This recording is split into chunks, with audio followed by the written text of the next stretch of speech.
มีคนเขาเว้าว่าเจ้านี่จากบ้านนาลืมบ้านปากเป่งแล้วนะขวัญตาน้องอยู่เมืองไทยอายนี่ห่วงพุ่มพวงน้องอยู่กรุงเทพทำงานตัดเย็บหรือน้องเก็บงออยู่จันทร์น้องอยู่ภาคใต้ทำงานอันใดจอมขวัญเธอมีความสุขทุกวันแจ่มจันทร์น้องจึงบอกมาพ่อและแม่ของน้องแก่เฒ่าบ้านน้องก็เศร้าขาดสาวที่เคยดูแลทงนาคอยน้องห้วยน้องมีแต่จอกแหน่ไอ้บ่าวบ้านใกล้มาหาแวซอยแม่ของน้องดำนาสาวปากเป่งมือใดน้องจึงจะกลับวันได้เดือนดับคอยหา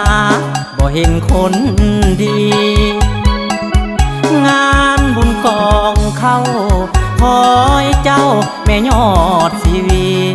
งานสงกรานต์ปีนี้คนดีอ้ายนี้มารอ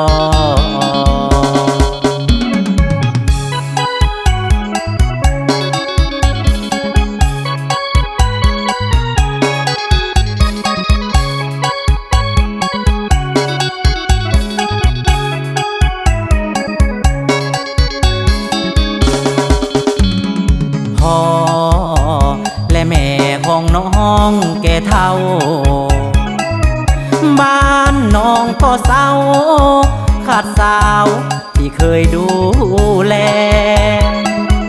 ทงนาคอยน้องห้วยน้องมีแต่จอกแหน่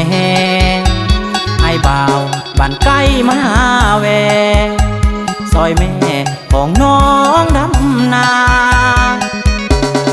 สาวปากเป่งมือใดน้องจึงจะกลับวันได้เดือนดับคอยหาบ่เห็นคนดีงานบุญกองเข้าคอยเจ้าแม่ยอดสีวีงานสงกรานต์ปีนี้คนดีอ้ายนี้มารอ